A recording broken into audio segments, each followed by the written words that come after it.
একটি promotional অ্যাক্টিভিটির announcement দিয়ে আজকের আলোচনাটি শুরু করতে চাচ্ছি।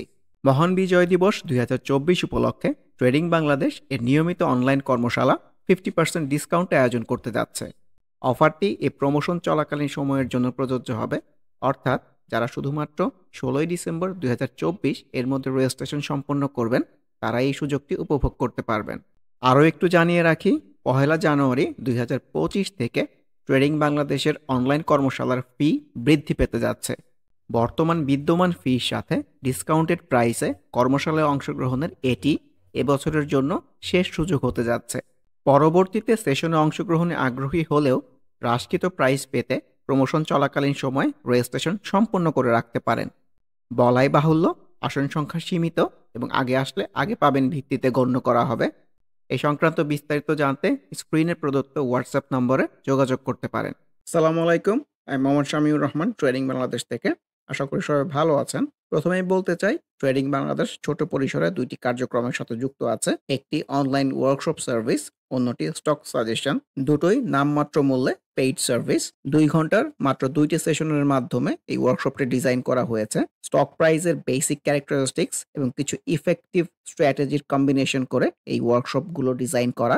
নতুন কিংবা পুরাতন যে কোনো ধরনের বিনিয়োগকারী এই ওয়ার্কশপে অ্যাটেন্ড করতে পারবেন। যারা প্র্যাকটিক্যালি ট্রেডিংটা হাতে কলমে শিখে রেগুলার ইনকাম জেনারেট করতে চান, তারা চাইলে ট্রেডিং বাংলাদেশের এই ওয়ার্কশপ কার্যক্রমে যুক্ত হতে পারেন। এর বাইরে যারা চাকরি, ব্যবসা কিংবা অন্য যে কোনো ধরনের কাজের জন্য রেগুলার এই মার্কেটটা ফলো করতে পারেন না, কিন্তু স্টক মার্কেটের সাথে কানেক্ট থাকতে চান, তারা চাইলে ট্রেডিং বাংলাদেশের স্টক সাজেশন সার্ভিসটা অ্যাভেইল করতে পারেন। এর বাইরে এই চ্যানেলে ট্রেডিং বেসিক্স নামে একটি প্লেলিস্ট রয়েছে। এটি মূলত ট্রেডিং শেখার প্লেলিস্ট। ক্যান্ডেলস্টিক এবং এর বিভিন্ন প্যাটার্ন, বিভিন্ন effective strategy, for example moving average trading strategy, upswing এর বিভিন্ন ফেজ এবং এই ফেজে ট্রেড প্ল্যান করার কোনো স্কোপ আছে কিনা, কিংবা বাউন্স ব্যাক ক্যান্ডেলগুলো কেমন হতে পারে, এসব সহ ট্রেডিং সংক্রান্ত বিভিন্ন বিষয়ের উপর ভিডিও দেয়া আছে। যে যেখানে আছেন সেখান থেকেই ট্রেডিং বেসিক্স প্লেলিস্টটি ফলো করে ট্রেডিং সম্পর্কে আইডিয়া নিতে পারেন। আলোচনার শুরুতে যদি ইন্ডেক্সটা নিয়ে বলি, গতকালে যেমন এক্সপেকটেশন রেখেছিলাম যে হাফ ওয়াটেড বাউন্স ব্যাক খুব একটা হয়তো ভালো প্লে করবে না, তো ইন্ডেক্সের মধ্যে কিন্তু তেমনই একটা সিনারিও চলে এসেছে। আর সবসময় যেটা মেনশন করি যে বাউন্স ব্যাকের পরের দিনের রিফ্লেকশন যদি ভালো না হয়, নতুন করে কিন্তু কারেকশনের ফ্লোতেই ভাবা উচিত। একটা বাউন্স ব্যাকের দিন প্রপার বিভিন্ন স্টকের মধ্যে যেমন রিফ্লেকশন থাকে, গতকালও আমার কাছে এরকম মনে হয় না। তো আমি আসলে আমার মতো করে মার্কেটটা দেখি। প্রথমেই তো বলেছি মার্কেট একটা মুভিং এভারেজ রেজিস্ট্যান্সের মধ্যে ছিল। গতদিনে যেমন একটা half hearted bounce back type experience হয়েছিল, কিন্তু আজকের রিফ্লেকশনটা তো আসলে ভালো হয় নাই। নতুন করে কারেকশনের ফ্লোতে ভাবা উচিত। ভলিউমের প্রেক্ষাপট থেকে যদি বলি, ভলিউমটা একই লেভেলে আছে, এটা একটা পজিটিভ সাইন। কিন্তু সবচেয়ে রিঅ্যাক্টিভ স্টক মার্কেট হচ্ছে প্রাইস। তো প্রাইস যদি পারফর্ম না করে ভলিউম দিয়ে কিচ্ছু যায় আসে না। আমি খুব সহজভাবে যেভাবে দেখি যে এই বাউন্স ব্যাকটা হাফ ওয়াটেরও যদি বলি, হাফ ওয়াটেড বাউন্স ব্যাক পরের দিনের রিফ্লেকশন ভালো হয় না, নতুন করে আবার কারেকশনের ফ্লোতেই ভাবা উচিত। ইন্ডিভিজুয়াল স্টক আলোচনার শুরুতে যদি ইউনাইটেড পাওয়ার জেনারেশনটা বলতে চাই, গতকালও যদি half hearted bounce back type বলি, আজকের রিফ্লেকশন কিন্তু ভালো না। সো নতুন করে কিন্তু কারেকশনের ফ্লোতেই ভাবা উচিত। এই সিনারিওটাই হয়তো আজকে আমরা আসলে বেশিরভাগ স্টকের মধ্যে এক্সপেরিয়েন্স করব। হয়তো কোনো স্টকের মধ্যে একটু উপরে গিয়ে সেলস টাইপ এসছে, হয়তো গতকালের ক্লোজিং প্রাইসের আশেপাশেই আছে। সো যাই হোক, সিনারিও কিন্তু নতুন করে কারেকশনের ফ্লো। আমি যেভাবে ইনফ্যাক্ট মার্কেটটাকে দেখি, ফর এক্সাম্পল ইউনিক হোটেল, গতকালের এই বাউন্স ব্যাকটা খুবই সুন্দর বাউন্স ব্যাক লেগেছিল আমার কাছে, কিন্তু আজকের রিফ্লেকশন কিন্তু ভালো না। এবং এই কিন্তু গতকালের ক্লোজিং প্রাইসের আশেপাশেই কিন্তু আছে, মানে ক্যান্ডেলস্টিক ওয়াইজ আসলে ইন্ডেক্স যদি সাপোর্ট না দেয়, এখান থেকে কিন্তু কারেকশনটাই এক্সপেক্টেড আমার কাছে যেটা মনে হয়। ভলিউমের মধ্যেও যেহেতু স্পেশাল কোনো ডেভেলপমেন্ট নাই, এই সিনারিওটাই আমরা বেশিরভাগ স্টকের মধ্যে হয়তো এক্সপিরিয়েন্স করবো আজকে। ব্যাংক সেক্টরের মধ্যে ইউসিবি প্রপার কারেকশন হচ্ছে, সো কারেকশনটাকে অবজারভেশনের মধ্যে রাখেন। একটা ভালো বাউন্স ব্যাক পেলে কিন্তু এটাই সুন্দর ট্রেড প্ল্যান করার জায়গা হতে পারে। টিআইএলআইএল এর মধ্যেও কিন্তু অফারেড বাউন্স ব্যাক, পরের দিনের রিফ্লেকশন ভালো না, এক্সপেক্ট নতুন করে কারেকশনের ফ্লো। টেকনো ড্রাগের কথাও বলতে চাই, এটা একটু যদি বাউন্স ব্যাক বলি, পরের দিনের রিফ্লেকশন কিন্তু ভালো না, সো ইন্ডেক্স প্লে না করলে নতুন করে ডাউন সুইং। তো মিস্টেক্স আজকে তো খুবই বাজেভাবে রিফ্লেক্টেড হয়েছে। গতকাল যেমন বলছিলাম যে মুভিং এভারেজ 50ও কিন্তু রেজিস্ট্যান্সের জায়গা হতে পারে, আজকে তো খুবই বাজেভাবে রিফ্লেক্টেড হয়েছে, কারণ মুভিং এভারেজে 50 রেজিস্ট্যান্স জোনটাকে ক্রস করতে পারছিল না আপসুইং এর পরে, এখন তো নতুন করে আবার কারেকশনের ফ্লোতে ভাবতে হবে। এইখানে যেমন একটা কারেকশনের ফ্লো ছিল, আমার কাছে মনে হয় ইন্ডেক্স সাপোর্ট না দিলে এরকম কারেকশনের ফ্লোতেই হয়তো চলে আসবে। স্টাইল ক্রাফট এটাকে ওগুলাতে সেলস হয়ে বলতে চাই, কিন্তু ফুলমটা ডেভেলপ রাখতে পারে না। ইনফ্যাক্ট এসএস স্টিল তো একটা ট্রেন্ডি প্রবণতার মধ্যে ছিল, কিন্তু ক্যান্ডেলস্টিকের রিফ্লেকশন দেখে প্লাস ভলিউমের ডিক্লাইনিং হয়ে যাওয়ার প্রবণতা দেখে মনে হচ্ছে না এই ট্রেন্ডি অবস্থা আর থাকতে পারবে। যদিও সামনের দিনগুলো ওর জন্য ভাইটাল, মুভিং এভারেজ 20 এইসব জায়গাতে সাপোর্ট কিংবা বাউন্স ব্যাক পেয়ে একটা আপসুইং এর দিকে যেতে পারে কিনা। স্কোয়ার ফার্মা মুভিং এভারেজ 20 রেজিস্ট্যান্সের কথাটাই বলতে চাই। এসপিসিএল গতকাল এটাকেও হাফ ওয়াটার টাইপের বলতে চাচ্ছিলাম, আজকের রিফ্লেকশন কিন্তু ভালো না, হুইচ ইন্ডিকেটস যে এই ডাউন সুইংটা হয়তো আরও কন্টিনিউ করবে। এসপি সিরামিকের মধ্যেও গতকাল হাফ ওয়াটার বাউন্স ব্যাক ছিল, কিন্তু আজকের রিফ্লেকশন কিন্তু ভালো না। সো এই ক্যান্ডেলও যাদের এন্ট্রি আছে ম্যাচুর ডেতে এক্সিট নেওয়াটাই ওয়াইজ, এইভাবেও চিন্তা ভাবনা করে দেখা যেতে পারে। আজকের ক্যান্ডেলটাই কিন্তু রিফ্লেকশন যে আগামীতে আরও কারেকশন এক্সপেক্টেড হতে পারে। সোনারগাঁও ক্যান্ডেলের উপরে বিশাল উইক চলে আসছে, সো উইক আসা তো কখনোই আসলে ভালো না, সেলারের অ্যাক্টিভিটি বেশি প্রকাশ করে। ভলিউমটাও লক্ষ্য রাখতে হবে আনইউজুয়াল হয়ে যায় কিনা। আর ভলিউম ডেভেলপমেন্ট রাখলে অনেক কিছুই হতে পারে। ইন্স্যুরেন্স সেক্টরের মধ্যে সোনার বাংলা ইন্স্যুরেন্সের কথা বলতে চাই। আর ইন্স্যুরেন্স সেক্টরটা পুরোটাই তো আসলে কারেকশন হচ্ছে, তো কারেকশনটাকে অবজারভেশনের মধ্যে রাখেন, কবে একটা বাউন্স ব্যাক পাওয়া যায়। সোনালী পেপার তো কারেকশনের ফ্লোতেই আছে, তো সামনে ওর একটা ডাবল বটম টাইপ সিনারিও হওয়ার চান্স আছে যে এই জায়গাটাতে, এই জায়গা পর্যন্ত এসে একটা বাউন্স করে কিনা দেখার বিষয়। As a whole proper down ট্রেন্ডে মেনটেন করতেছে। সোনালী আঁশ কারেকশনটা অবজারভেশনের মধ্যে রাখেন। চীনা বাংলার কথাও বলতে চাই, প্রিভিয়াস সুইং টপের একটা রেজিস্ট্যান্সের জায়গা আছে। আজকের রিফ্লেকশন তো খুব একটা ভালো না, সেলসিনো টাইপের রিফ্লেকশন। সামহাও যদি ডাবল টপ হয় তাহলে কিন্তু বড় কারেকশন এক্সপেক্টেড। ভলিউমটা ডেভেলপ করতে পেরেছে, এটা ডেফিনেটলি একটা পজিটিভ সাইন। তো মুভিং এভারেজ থেকে দূরে এই সিনারিওগুলো আমার কাছে খুব একটা ট্রেড প্ল্যানিং এর ক্ষেত্রে খুব একটা ভালো বলে মনে হয় না। ভলিউম ডেভেলপ থাকলে যে কোনো কিছুই হতে পারে। সিমটেক্স ক্যান্ডেল ওয়াইজ তো ভালো, তো দেখা যাক। সিল্কো ফার্মা কোনোটার রিফ্লেকশনই ভালো লাগতেছে না, তার মধ্যে সিল্কোর মধ্যে এটা একটা হাফ ওয়ার্ডেড সিনারিও হতে পারে, কিন্তু ভলিউমটা ডিক্লাইনিং, এটি একটু চিন্তার বিষয়। ব্যাংক সেক্টরের মধ্যে SIBL proper side swing maintain করে চলতেছে, সো এগুলোকে অবজারভেশনের মধ্যে রাখতে পারেন। ব্রেকআউট টাইপ পেলে কিন্তু ট্রেড প্ল্যান করার জায়গা হতে পারে। ফর এক্সাম্পল শেফার্ড গতকালের বাউন্স ব্যাকটা খুবই সুন্দর ছিল, কিন্তু আমি সবসময় যেটা মেনশন করি যে বাউন্স ব্যাকের পরের দিনের রিফ্লেকশন ভালো না হলে সুইংটা উপরের দিকে যায় না। আজকের রিফ্লেকশন কিন্তু ভালো না। আগামীকালও অবজারভেশন রাখা যেতে পারে যদি প্রপার একটা আর একটা বাউন্স ব্যাক টাইপ আসে, যেটাকে আমি রিটেস্ট বলতে চাই। এরকম রিটেস্ট যদি স্টকগুলোর মধ্যে আসে সেগুলো নতুন করে ট্রিটমেন্ট করা যেতে পারে। তো আজকে যে সিনারিও পেয়েছি নতুন করে এই কারেকশনটাই কন্টিনিউ হবে এরকমই মনে হচ্ছে।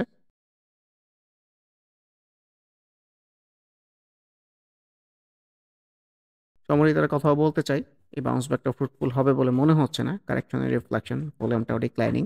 সালভো তো গতকালের যে কয়েকটা হাফ ওয়াটেড বাউন্স ব্যাক বলি আর বাউন্স ব্যাক বলি তার মধ্যে ভালো রিফ্লেকশনটা ছিল, কিন্তু এই ভালোকেও যে খুব একটা ভালো বলতে চাচ্ছি না, কারণ এই আনইউজুয়াল টাইপ ভলিউম চলে আসছে, মানে হুট করে ভলিউম বেড়ে গেছে। আবার যদি এই সেম ভলিউম কন্টিনিউ রাখতে পারে সুইংটা কিন্তু উপরের দিকে যেতে পারে। সো নর্মালি এইসব ক্ষেত্রে যেটা হয় এই বাউন্স ব্যাক পরের দিনের ভালো রিফ্লেকশন, আনইউজুয়াল ভলিউমের অ্যাক্টিভিটি, তারপরে দিনকে সেল সিনারিও হয়ে কিন্তু কারেকশনটা এক্সপেক্টেড হয়। এগুলো একদম বেসিক ছবির মতো কথা বলতেছি আর কি, সবসময় যেরকম মেনটেন করবে not necessarily. So let's see. এসালম তো ভেরি আনপ্রেডিক্টেবল ওয়েতে উপরের দিকে যাওয়ার রিফ্লেকশন, সো দেখা যাক। সাইফ পাওয়ারের কথাও বলতে চাই, এটাও কিন্তু গতকাল হাফ ওয়ারেড বাউন্স ব্যাক ছিল, আজকে কিন্তু রিফ্লেকশন ভালো না, যদিও প্রাইসটা বেড়েছে। ভলিউম যদি ডেভেলপ না হয় সেই ক্ষেত্রে কিন্তু এটি আনইউজুয়াল ভলিউম হয়ে কারেকশনে চলে আসতে পারে। রূপালী লাইফের মধ্যেও কিন্তু আনইউজুয়াল টাইপ ভলিউমের একটা রিফ্লেকশন আছে। স্টকটা কিন্তু দাঁড়িয়ে আছে প্রিভিয়াস সুইং টপের আশেপাশে, কেন ওয়াইজ যে খুবই স্ট্রং এসছে এরকমও কিন্তু না, সো এক্সপেক্টেড কারেকশন। রবির কথাও বলতে চাই, এই হাফ ওয়াটেড বাউন্স ব্যাক পরের দিনের রিফ্লেকশন কিন্তু ভালো না, ভলিউমের মধ্যেও স্পেশাল কোনো ডেভেলপমেন্ট নাই, সো কারেকশনের প্রতিই ভাবা উচিত। আরডি ফুড আমার এক্সপেকটেশন ছিল তো এখান থেকে আসলে সেল সিনারিও হবে, সো এক্সপেকটেশন অনুযায়ী কিন্তু হয়েছে। খুব যে ভালো করেছে এরকম বলতে চাচ্ছি না, কারণ ক্যান্ডেলস্টিকের উপরে আজকে উইক চলে আসছে। আজকে ভলিউমটা ডেভেলপ করেছে, সো ভলিউমের ডেভেলপমেন্ট হলে কিন্তু আরও উপরের দিকে যেতে পারে। অ্যাজ এ হোল এই টাইপের সিনারিওকে আমি সেল সিনারি বলতে চাচ্ছি। কাশমের কথাও বলতে চাই, বাউন্স ব্যাকটা ফ্রুটফুল হয়েছে এরকমই মনে হচ্ছে, কতটুকু ফ্রুটফুল হবে এটাই দেখার বিষয়, কারণ ইন্ডেক্সের ফ্লোই খুব একটা ভালো না, সামনে আবার প্রিভিয়াস সুইং টপের একটা রেজিস্ট্যান্সও আছে। সো ভলিউমটা বৃদ্ধি করতে পেরেছে, এটা ডেফিনেটলি পজিটিভ সাইন। তো ভলিউমে যদি এই অ্যাক্টিভনেসটা থাকে তাহলে কিন্তু সুইংটা উপরের দিকে যাওয়ার সক্ষমতা সৃষ্টি করবে, না হলে কিন্তু একটা রেজিস্ট্যান্স পেয়ে কারেকশনে চলে আসলেও আসতে পারে। প্রগতি লাইফের রিফ্লেকশন ভালো মনে হচ্ছে না, যদিও ও কিন্তু একটা কনভেনশনাল সাপোর্টের আশেপাশেই দাঁড়িয়ে আছে। সো দেখা যাক। ফরমাইডের কথাও বলতে চাই, সুন্দর কারেকশন হচ্ছে, অবজারভেশনের মধ্যে রাখেন, বাউন্স ব্যাক রিটেস্ট পাওয়া যায় কিনা। ওয়াইম্যাক্সের কথা বলতে চাই, এই যে বাউন্স ব্যাক হাফ বলি আর যাই বলি, পরের দিনের রিফ্লেকশন কিন্তু ভালো না। এখানে এন্ট্রি আছে, এক্সিট প্ল্যানটাই আমার কাছে ওয়াইজ মনে হয়, যেহেতু ভলিউমটা ডিক্লাইনিং। এনটিউবস তো ভালো করেছে, কিন্তু আনইউজুয়াল ভলিউমের অ্যাক্টিভিটি হতে পারে, বা আগামীকাল এর চেয়েও ভালো ভলিউম ডেভেলপ করলে কিন্তু সুইংটা আরও উপরের দিকে যেতে পারে। সো দেখা যাক। এনআরবি ব্যাংকের কথাও বলতে চাই, এই যে বাউন্স ব্যাক, পরের দিনের রিফ্লেকশন ভালো না। সো ইন জেনারেল কেসেস, যেহেতু ইন্ডেক্সটা ডাউন সুইংয়ের ফ্লোতে আছে, নতুন করে কিন্তু কারেকশনের ফ্লোতেই ভাবা উচিত। ন্যাশনাল পলিমারের মধ্যেও তো একটা হাফ বাউন্স ব্যাক সিনারিও পাওয়া গেছে, সো অবজারভেশনের মধ্যে রাখতে পারেন। এনবিএল এর মধ্যেও কিন্তু একটা হাফ বাউন্স ব্যাক সিনারিও, যেহেতু একটা প্রপার সুইং হয়েছে এবং কারেকশনে এসে মুভিং এভারেজ আশেপাশ থেকে একটা বাউন্স ব্যাক টাইপ পাওয়া গেছে। সো দেখা যাক। নাহি হাফ বাউন্স ব্যাকেরও যে খুব ভালো রিফ্লেকশন দেখাতে পেরেছে এরকম কিন্তু না। সো এই ডাউন সুইংয়ের ফ্লোতেই ভাবা উচিত। মন্য ফ্যাব্রিক্স ভলিউমটা অ্যাক্টিভ আছে, কিন্তু আজকে ক্যান্ডেল ওয়াইজ ভালো আসে নাই। গতকালে যেটা মেনশন করতেছিলাম, যে গতকাল যদি ম্যাক্সিমাম লিমিট পর্যন্ত থাকতো তাহলে একটা আশা ছিল, কিন্তু ভলিউম অ্যাক্টিভ আছে, যে কোনো কিছুই হতে পারে। মন্য এজিএমএল ছোট পরিসরে ভলিউমটা অ্যাক্টিভ, কিন্তু আমি এটাকে মুভিং এভারেজ 50 রেজিস্ট্যান্সের কথাই বলতে চাই। ক্যান্ডেল ওয়াইজ ও সেলস ইনো টাইপে এসেছে। এমএল ডাইং এর মধ্যেও কিন্তু বাউন্স ব্যাক, পরের দিনের রিফ্লেকশন ভালো না, ভলিউমটা আনইউজুয়াল হয়ে যেতে পারে। সো নতুন করে কারেকশনের ফ্লো, এর বাইরে ভলিউম অ্যাক্টিভ থাকলে সুইংটা উপরের দিকে যাওয়ার সক্ষমতা সৃষ্টি করতে পারে। মিরাকল আজকে কিন্তু ম্যাক্সিমাম লিমিট পর্যন্ত ছিল না, সো এটা একটা ইন্ডিকেশন যে সুইংটা শেষের দিকে হলেও হতে পারে। ভলিউমটা এখন অ্যাক্টিভ রাখতে পেরেছে। সো ভলিউম ডিক্লাইনিং হওয়া শুরু হলে কিংবা একই লেভেলে কন্টিনিউ করলে আমার কাছে মনে হয় সুইংটা হয়তো খুব একটা বেশি দূরে কন্টিনিউ করবে না। যদি আমার কথা মতো তো মার্কেট চলে না, মার্কেটের মতোই চলে। So let's C. Midland bank এটাও একটা half bounce back type scenario হতে পারে, যদি কত দিনের চেয়ে ভলিউমটা ডেভেলপ করেছে। ক্যান্ডেল ওয়াইজও খারাপ আসে নাই, মুভিং এভারেজ 50 থেকে এসছে। সো আপকামিং ডেজ খুবই ভাইটাল হবে যে এখান থেকে প্রপার একটা আপসুইং এর দিকে যায়, নাকি এই ক্যান্ডেলের রিফ্লেকশনটা আগামী দিন কেমন করতে পারে। টেক্সটাইল সেক্টরের মধ্যে মুজাফফর হোসেনের গতকালকেও এই ক্যান্ডেলটাকে যদি হাফ বাউন্স ব্যাক বলি, সো আজকের রিফ্লেকশন কিন্তু ভালো না। যদি ভলিউমটা বৃদ্ধি পেয়েছে, ভলিউম ডেভেলপমেন্ট হলে সুইংটা কিন্তু উপরের দিকে যেতে পারে, কিন্তু আমার কাছে মনে হচ্ছে না যে ভলিউম ডেভেলপ করে সুইংটা আসলে ভালো করবে। লাইফ ইন্স্যুরেন্স সেক্টরের মধ্যে মেঘনা লাইফের বাউন্স ব্যাকটা সুন্দর ছিল, কিন্তু ভালো রিফ্লেক্টেড হয় নাই। নতুন করে কারেকশনের ফ্লোতেই ভাবা উচিত, ভলিউমটাও ডেভেলপ করতে পারে নাই। মেঘনা ইন্স্যুরেন্সের মধ্যেও সেম রিফ্লেকশন, ভলিউমের ডেভেলপমেন্ট কিন্তু কমে গেছে। বাউন্স ব্যাকের পরের দিনও রিফ্লেকশন ভালো হয় নাই, সো এক্সপেক্টেড কারেকশন। লুব্রেফের মধ্যে আজকে রিফ্লেকশন ভালো হলেও ভলিউমটা কিন্তু আনইউজুয়াল বৃদ্ধি পেয়ে গেছে, বই ক্যামেরা 50 রেজিস্ট্যান্সের জায়গাটাও আছে। কেপিপিএল এর আজকের রিফ্লেকশন কিন্তু খুব একটা ভালো না, সো আবার কারেকশনের ফ্লোতেই হয়তো ভাবতে হবে।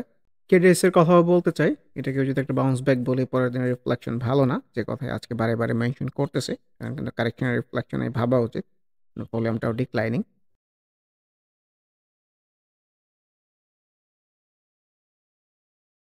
কে অ্যান্ড কোর মধ্যে বাউন্স ব্যাকটা কিন্তু খুবই সুন্দর ছিল, যেহেতু আজকের রিফ্লেকশনটা ভালো পাওয়া যায় নাই, নতুন করে আবার কারেকশনের প্রতি ভাবা উচিত। ইসলামী ব্যাংকের কথা স্পেশালি বলতেই চাই, খুবই সুন্দর কারেকশন হচ্ছে, তো কারেকশনটাকে অবজারভেশনের ভেতরে রাখেন। নিচে বাউন্স ব্যাক রিটেস্ট পেলে এটাও সুন্দর ট্রেড প্ল্যান করার জায়গা হতে পারে। ইন্ট্রাকোর মধ্যেও তো গতকাল ভালো ক্যান্ডেল পাওয়া গিয়েছিল, কিন্তু আজকের রিফ্লেকশন ভালো না। সো এই যে কারেকশনটা হচ্ছিল, এটার কন্টিনিউশনটাই ভাবতে হবে। ইনটেক ছোট পরিসরে কিন্তু গ্রিন ক্যান্ডেলই আসতেছে, যদিও সামনে প্রিভিয়াস সুইংয়ের টপের রেজিস্ট্যান্সের জায়গাটা আছে, কিন্তু আসলে ইন্ডেক্স যদি ভালো ফ্লোতে না থাকে, অনেক ভালো সিনারিও কিন্তু ভালো হয় না। So let's C. Index agro এটাকে সেল সিনারিও রিফ্লেকশনটাই বলতে চাচ্ছি, একটা আনইউজুয়াল আপসুইং এর দিকে যাচ্ছে, ভলিউম অ্যাক্টিভ রাখতে পারলে অনেক কিছুই হতে পারে। আইসিবি যেহেতু ভলিউমটা ডিক্লাইনিং হয়ে যাচ্ছে, ক্যান্ডেলস্টিক অনুযায়ী খুব একটা ভালো সিনারিও আসতেছে না, সো কারেকশনের রিফ্লেকশনটাই মনে হয় রিফ্লেক্টেড হতে পারে। এই চারটে টেক্সটাইল সেক্টরের মধ্যে তো খুবই সুন্দর রিফ্লেক্টেড হয়েছে, ভলিউমটাও লক্ষ্য রাখা যেতে পারে। ভলিউমের অ্যাক্টিভিটি থাকলে কিন্তু সুইংটা ডেফিনেটলি উপরের দিকে যেতে পারবে। জিপিএইচ ইস্পাতের কথা বলতে চাই, গতকালের বাউন্স ব্যাকটা সুন্দর ছিল, আজকে কিন্তু ভালোভাবে রিফ্লেক্টেড হয় নাই। সো কারেকশনাল রিফ্লেকশনটাই হয়তো রিফ্লেক্টেড হবে আপকামিং ডেইজ। গোল্ডেন সনের মধ্যেও তো সিনারিও আজকে ভালো না, ভলিউমটা ডেভেলপ করতে পারে নাই। সো একটা আনইউজুয়াল আপসুইং এর দিকেই যাচ্ছে, ভলিউম অ্যাক্টিভ রাখলে অনেক কিছুই হতে পারে। জেনেক্সিলের মধ্যেও কিন্তু বাউন্স ব্যাকটা সুন্দর ছিল, কিন্তু আজকে ভলিউমটাও পায় নাই, ক্যান্ডেলস্টিক অনুযায়ী খারাপ আসছে। সো এই কারেকশনের কন্টিনিউশনটাই ভাবা উচিত। জেমিনি সি ফুডের মধ্যেও এটাকে যদি হাফ বাউন্স ব্যাক বলে, আজকের রিফ্লেকশন ভালো না, সো নতুন করে কারেকশন। ফোরের মধ্যেও এটাকেও যদি বাউন্স ব্যাক বলি, পরের দিনের রিফ্লেকশন ভালো না, কারণ ক্যান্ডেলের উপরে উইক চলে আসছে। তো ভলিউম অ্যাক্টিভ থাকলে অনেক কিছুই হতে পারে। Same goes for ফোয়াং ceramic. ETL এর মধ্যেও কিন্তু বাউন্স ব্যাকটা সুন্দর ছিল, কিন্তু রিফ্লেক্টেড হবে কিংবা বাউন্স ব্যাকটা ফ্রুটফুল হবে এরকম কিন্তু ইন্ডিকেশন পাওয়া যাচ্ছে না। ইপিজিএল এর কথাও বলতে চাই, মুভিং এভারেজ থেকে রেজিস্ট্যান্স পেয়েছে এরকমই মনে হচ্ছে। এমারাল্ড ওয়েল তো খুবই বাজেভাবে রিফ্লেক্টেড হয়েছে, so nothing special in fact in this very moment. EIL তো আরেকটা ট্রেন্ডি স্টক, ওর ফ্লোর মতোই চলে, কিন্তু যদিও আজকের রিফ্লেকশনটা খুব একটা ভালো জেনারেট করতে পারে নাই। এইচএল এর কথাও বলতে চাই, এটাকে যদি হাফ রেট বাউন্স ব্যাক বলি, পরের দিনের রিফ্লেকশন ভালো না, নতুন করে কারেকশনের প্রতি ভাবা উচিত। Same goes for isn't. DSSL থেকে তো সেলস বলেছিলাম, আজকে ভলিউম গেইন করে সুইংটার উপরের দিকে যাওয়ার ইন্টেনশনস প্রকাশ করেছে। সো আনইউজুয়াল ওয়েতেই যাচ্ছে। ভলিউমের ডেভেলপমেন্টের দিক দিয়ে ভাইটাল হবে, ইন্ডেক্সের উপরে অনেক কিছু ডিপেন্ডেন্ট হতে পারে। ইনফ্যাক্ট দেশ গভর্নমেন্টসকে সেল সিনারি বলতে চাচ্ছি, যেহেতু এটার মধ্যেও কিন্তু আনইউজুয়াল আপসুইংয়ের ইন্টেনশনস আছে। ডরিন পাওয়ার এইখানেও কিন্তু সেম বিষয়টা রিফ্লেক্টেড হয়েছে, এই যে বাউন্স ব্যাক যদি এটাকে বলিও, পরের দিনের রিফ্লেকশন ভালো না। সো এই ডাউন সুইংয়ের কন্টিনিউশনটাই নতুন করে আবার ভাবতে হবে। দেশবন্ধুর মধ্যেও আজকের ইন্ডিভিজুয়াল ক্যান্ডেল বললে সিনারিওটা ভালো না। ঢাকা ডাইংয়ের মধ্যেও সেলসিনো টাইপ ক্যান্ডেল। বেক্স ফর্মার কথা বলতে চাই, এটাকে যদি বাউন্স ব্যাক রিটেল স্টক বলি, পরের দিনের রিফ্লেকশন খুব একটা ভালো রকম মনে হচ্ছে না, কারণ ভলিউমটা ডেভেলপ করতে পারে নাই। বিপিপিএল এর মধ্যেও সেম রিফ্লেকশন, যদিও আজকে প্রাইস কিন্তু বেড়েছে, ক্যান্ডেলস্টিক গ্রিন এসছে, কিন্তু ইম্পর্টেন্ট পার্ট হচ্ছে ক্যান্ডেলের উপরে উইক চলে আসছে। ক্যান্ডেলের উপরে উইক মানেই তো বাইরের চেয়ে সেলর অ্যাক্টিভিটি। বসুন্ধরা পেপারের এই বাউন্স ব্যাক সিনেমাটা খুবই ভালো লেগেছিল, আজকে কিন্তু ভালো রিফ্লেকশন দেখাতে পারে নাই। সো এই যে কারেকশনটা হচ্ছিল, এটার কন্টিনিউশনটাই ভাবতে হবে। বেঙ্গল উইন্ডসর খুবই সুন্দর রিফ্লেক্টেড হয়েছে, বাউন্স ব্যাকটা ভালো ছিল, তো ভলিউমটাও লক্ষ্য রাখতে হবে, অনেক বেড়ে গেছে, আনইউজুয়াল হয়ে যেতে পারে। আইটি সেক্টরের মধ্যে বিডিকমের কথাও বলতে চাই, বাউন্স ব্যাকটা সুন্দর ছিল, তো আজকে কিন্তু পজিটিভলি রিফ্লেক্টেড হতে পারে নাই, সো কারেকশনের ফ্লোই নতুন করে। বিবিএস কেবলসের মধ্যেও তো সেম টাইপের রিফ্লেকশন, ভলিউমটা আবার ডেভেলপ করতে পেরেছে, সো ভলিউমের অ্যাক্টিভিটি থাকলে অনেক কিছুই হতে পারে। বিবিএস এর সিনারিও বিবিএস কেবলসের চেয়েও খারাপ বলতে চাই, বাউন্স ব্যাকের খুব ভালো রিফ্লেকশন দেখাতে পারে নাই, এক্সপেক্টেড কারেকশন। এশিয়াটিক ল্যাবের মধ্যেও কিন্তু সেম টাইপের reflection, candle wise sell scenario. তো ভলিউমটা আবার ডেভেলপ করতে পেরেছে, এটা একটা পজিটিভ সাইন। ভলিউমের অ্যাক্টিভিটি হলে কিন্তু এখান থেকে আপসুইং হতে পারে। এওএল তো আজকে ভালো করেছে, কোনো ইন্ডিকেশন ছাড়াই ভালো করে ফেলেছে।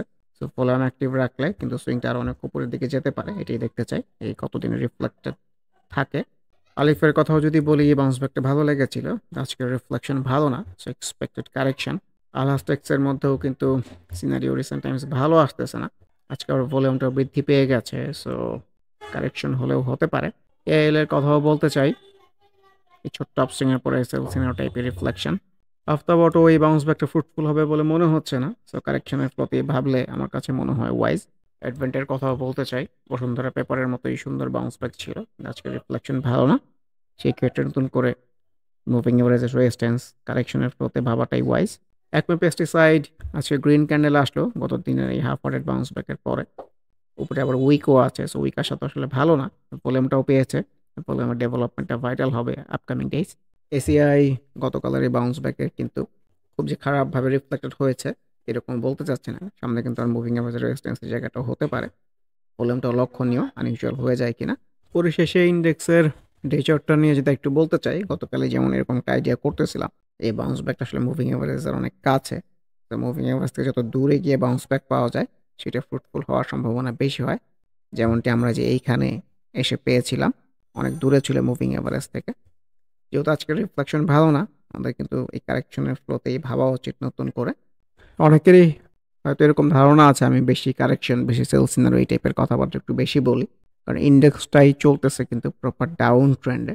তো ডাউন ট্রেন্ডের আপসুইং হলেও ছোট আপসুইং হয়, এখানে আমরা ছোট আপসুইং দেখেছি, এর আগেও দেখেছি, কিন্তু কারেকশনগুলাই কিন্তু ডাউন ট্রেন্ডের ক্ষেত্রে বড় হয়, সো এখান থেকে কারেকশনের রিফ্লেকশনটা ক্যান্ডেলস্টিক অনুযায়ী পাওয়া যাচ্ছে, এবং ডাউন ট্রেন্ডের কারেকশন যদি হয় এটা কিন্তু একটা বড় কারেকশন হয়, যেটা আমরা যে এইখান থেকে যদি বলি বড় একটা কারেকশন এক্সপিরিয়েন্স হয়েছে, এখানেও যদি বলি আর একটা বড় হয়েছে, ছোট্ট আপসুইং হয়ে আবার বড় কারেকশনই কিন্তু এক্সপেক্টেড।